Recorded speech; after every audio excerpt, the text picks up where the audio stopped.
Hola, soy la Basmati de nuevo con vosotros hoy para hablaros de Bizancio y reflexionar un poco cómo consiguió sobrevivir 1000 años más el Imperio Romano de Oriente al de Occidente. Quizás no fuera una causa, sino una suma de ellas. No todo fue el fuego griego, esa especie de napal que tenía, que a día de hoy no sabemos cuál es su composición, que lo hizo bastante, o sea, retrasó bastante el avance musulmán hasta 1453, creo. Y bueno, Bizancio caminó de la gloria al abismo, pero sus 1000 años de historia, lo que pasa es que evidencian su capacidad de resistencia. El fuego griego fue utilizado por primera vez por la armada bizantina y lo hizo bastante resistente, incluido, pero bueno, no solamente fue eso, porque en el caso de Constantinopla, realmente bizantino, o sea, el concepto bizantino, ellos se llamaban a sí mismos romanos, porque eran romanos, era el imperio romano de Oriente. El término bizantinos es que viene de Bizas, de lo que era el nombre de los griegos en el siglo VI a.C. Se lo empezaron a poner los franceses, los historiadores franceses. Ya sabes que la historia, como el resto de disciplinas, está sometida a modas, ¿no? Y entonces empezaron con el Imperio Bizantino, y el Imperio Bizantino se ha acabado quedando con el Imperio Bizantino, como empezaron también los historiadores franceses en el siglo XIX, es decir, las invasiones bárbaras, entonces franceses, italianos y luego españoles, pues no hemos quedado con el tema de las invasiones bárbaras, cuando no necesariamente sí, pero no.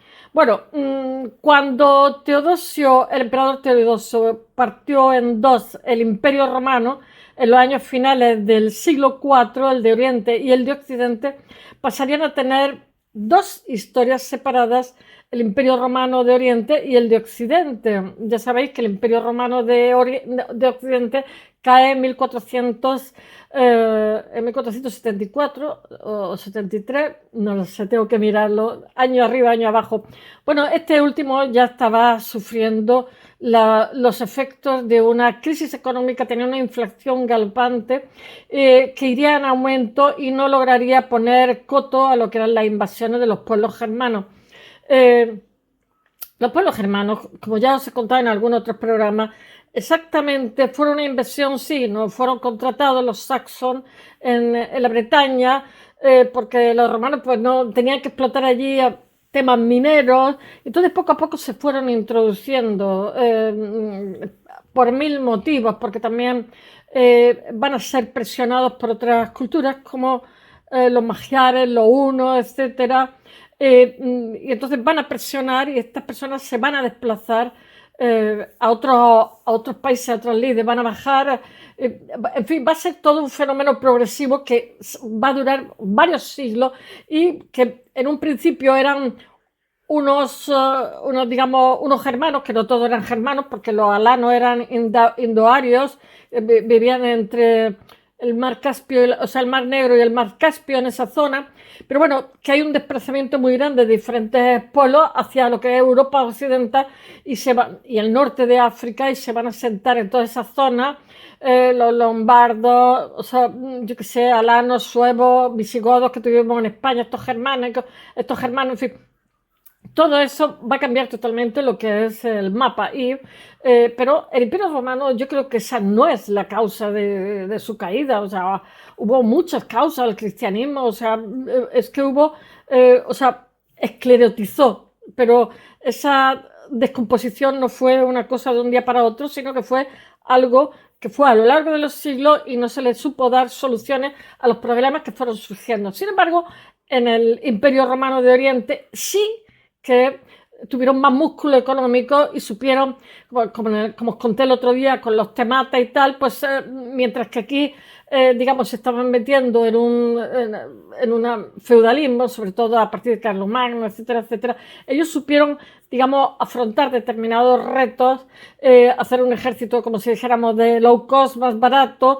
Digamos, la servidumbre que tenían en el campo no era como la europea, que era más tiránica. Justamente lo que intentaban, aparte de tener un ejército barato, era poner coto a lo que eran, digamos, los latifundios y que los señores no se hicieran con todas las tierras de todas las zonas, como estaba ocurriendo en Europa occidental. En fin, sobrevivieron porque supieron afrontar mejor los retos que estaban aconteciendo. Porque ya sabéis que en el siglo V el Imperio Romano de Occidente cae.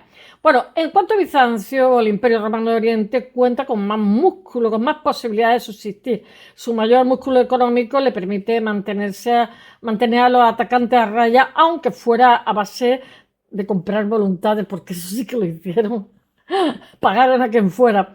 Bueno, pero el peligro también se fue degradando y también se fue descomponiendo interiormente. Sin embargo, para mí, Bizancio, de alguna forma, aunque realmente cae en el siglo XV, con los turcos, etcétera, etcétera, a partir de cuando los cruzados, que realmente ellos los llamaron porque necesitaban ayuda, y en vez de irse a Egipto, lo que hicieron fue saquear Constantinopla, yo creo que ahí en el 1200, no sé qué, ya la dejan tocada, porque la arrasaron, robaron a dos manos.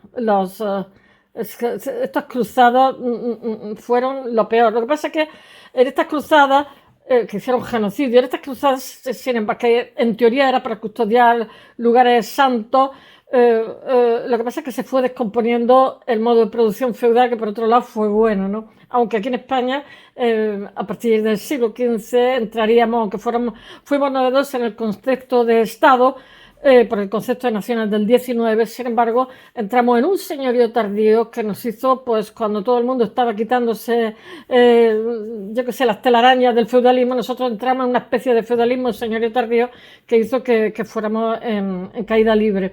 Bueno, vamos a hablar de otra cosa. Bizancio. El peligro, sin embargo, no viene tanto del exterior de Bizancio como del interior. A la larga, lo que pasa es que las divisiones internas, como he dicho, lo acabarán debilitando, lo acabarán destrozando. Bueno, ¿cómo transcurre todos esos 1000 años de historia hasta 1453 en que Constantinopla es tomada por los turcos? Pero ya os digo que desde 1200 y pico ya iba de cabeza. El Imperio Bizantino, vamos a ver, number one. La fundación, según la tradición del mítico Bizante, fue una ciudad situada en el Bósforo, en el estrecho que separaba la Europa de la península de Anatolia, y corría el año 667 antes del nacimiento de Cristo, y fue cuando en teoría se funda esta ciudad que después va a pasar por muchas manos y le va a pasar de todo. Fue la Bizanción griega, porque esto es lo mismo que América viene de Américo, esto viene de un señor que se llamaba Bizas, ¿no? La que el emperador Constantino refundó 1000 años más tarde. Bueno, llevaría el nombre de Constantinopla y a partir de, que era en realidad Constantinópolis, aquí suena todo, y a partir del siglo V sería conocida como la Segunda Roma. Ellos se llamaban a sí mismos romanos, hoy se llama Estambul, por favor. Bueno, la primera capital del Imperio de Occidente sucumbió ante las invasiones germanas y, sin embargo, Oriente sobrevivió 1000 años más, como estoy diciendo, y conservó el legado del mundo latino, aunque progresivamente, digamos, fueron caminando, se hicieron más helénicos. Bueno, número 2, Justiniano y la Reconquista. El emperador Justiniano, que estuvo en el poder entre el 527 y el 565, se apoderó de la Italia de los ostrogodos y arrebató el norte de África a los vándalos. Los vándalos, como he dicho, eran iranios. Era un esfuerzo bélico tan considerable que le obligó a elevar la presión fiscal a niveles desmesurados. Bueno, cuando murió estaba totalmente en bancarrota el reino, a la vez que desatendía peligrosamente la frontera oriental, que era con los persas, que no hay que perderlos de vista porque era un imperio también. A su muerte deja el imperio absolutamente exhausto y esto es que me lo he cortado con la tijera del pescado. Pero en su descargo hay que decir que su reinado no se limitó absolutamente a las continuas campañas militares. Él realizó una importante recopilación legislativa y Constantinopla vio alzarse la Basílica de Santa Sofía, la Hagia Sofia, pero no es a una santa que se llama Sofía, sino es el Hagia Sofia, es a la Casa de la Sabiduría. Bueno, 3. El imperio se heleniza de forma progresiva y a partir del siglo VII ya es un mundo más heleno. Porque al principio se hablaba latín, griego y tal, pero ya sabéis que la conciencia, los niños pequeños en la primera edad la forman a partir de la lengua, ¿no? Van construyendo, eso es como entonces eso va a ser como el plano del tesoro, no va a ser como la cosmovisión del futuro individuo. Por eso los idiomas, de ahí nace el nacionalismo en el siglo XIX, de esta teoría filosófica, ¿no? Somos un pueblo, somos una nación. Ahí siguen los nacionalismos también, ¿no? Ese concepto, ¿no? De que como tienes una cosmovisión distinta por una lengua distinta, pues realmente la nación es esa lengua, esa cosmovisión, esa koiné. Bueno, se fueron haciendo más helenos que latinos y los emperadores lo que pasa es que sustituyen el título tradicional de Augusto por el de Basileus. Qué bonito, Basilio, rey. En árabe es Malik. Poco a poco el latín es la lengua de la administración, se abandona por el griego. Y para algunos este es el momento en que realmente termina en Bizancio lo que es la antigüedad y da comienzo la Edad Media en el siglo VII. Estos son especulaciones, estas divisiones y subdivisiones y más subdivisiones no pasan de ser protocolos, yo las detesto de verdad.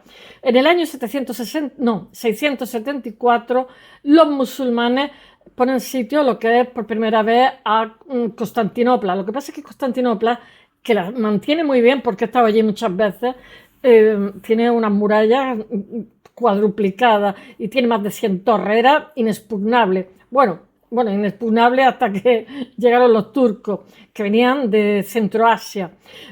Número 4, la irrupción musulmana, porque resulta que Arabia, como os he contado, a la muerte de Mahoma en el 632 ya se había constituido, se había transformado en una unidad política que estaba arrasando y expandiéndose como el gas. Se había lanzado a una fulgurante expansión internacional y además las cosas le estaban saliendo bien e iban a más. Bizancio sería uno de los objetivo Birmania, una de las víctimas y algunos de sus territorios más ricos como por ejemplo Siria, Egipto. Después Bizancio volvió a ser otro imperio, pero en el siglo XIX, en el siglo XX también la Primera Guerra Mundial perdió mucho. Pues ya sabéis que, por ejemplo, pues yo que sé, Israel, una época fue de los turcos, luego fue de los ingleses. En fin, todo el mapa político siempre está en continuo cambio. Bueno, Bizancio va a perder Siria, Egipto, cayeron sin resistencia en absoluto en manos del Islam. Y estas derrotas lo que pasa es que se ven agravadas por la discordia civiles. Heraclio II fue derrocado, le cortaron la nariz, lo humillaron. Eran muy aficionados esta gente a esas cosas de mutilar salvajemente para castigar, en fin.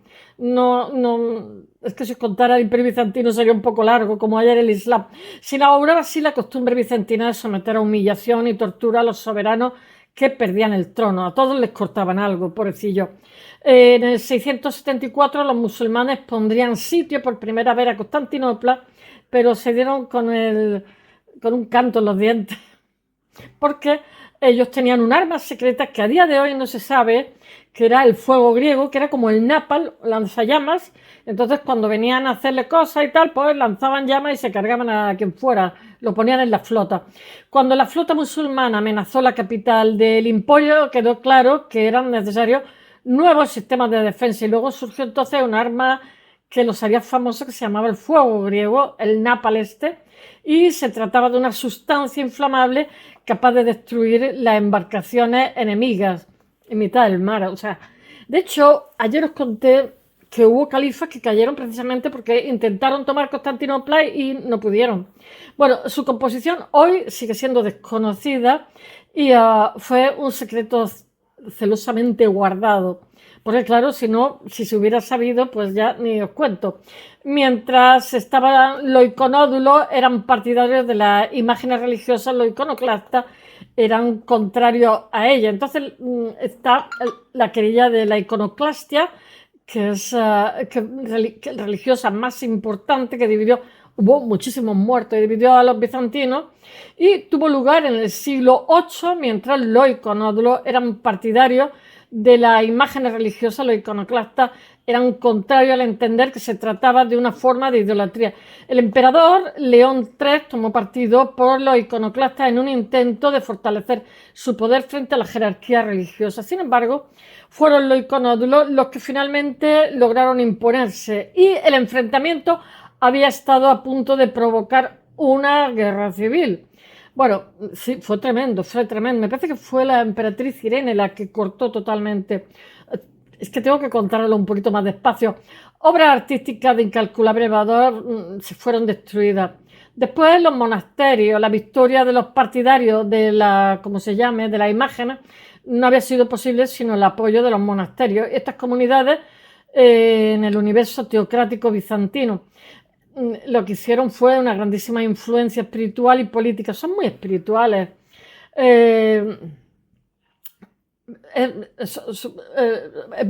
Tuvieron una gran importancia en los temas religiosos del monte Athos. Yo que pienso en Meteora, no me hagáis caso, donde se desarrolló una gran labor de prevención de la cultura. Después hubo un cisma a lo largo de la historia bizantina. Lo que pasa es que ha habido pugnas en el patriarca de Constantinopla. Yo siempre que voy a Estados al Salvador de Cora, el patriarcado ortodoxo, que es simplemente espectacular. Y mirad que a los griegos les ha pasado de todo, porque lo mismo que los coptos son los riquillos del Cairo, los griegos también son los riquillos de ¿cómo se llama?, de Estambul, uno de los riquillos, ¿no? Entonces eso crea, porque son unas minorías, crea odio. Ya sabéis que si salen las cosas bien, podéis morir de éxito. Es peor eso que te saben las cosas mal.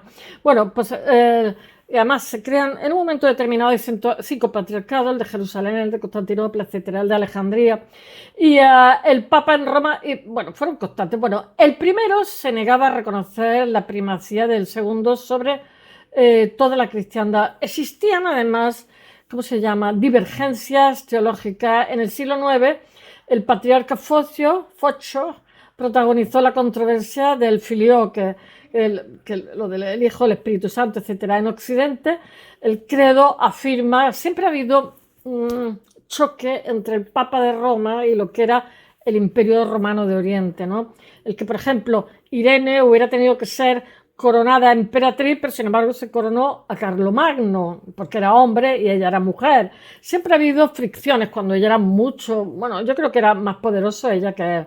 Bueno, en Occidente el credo afirma que el Espíritu Santo procede de Dios Padre y del Hijo, filioque en latín.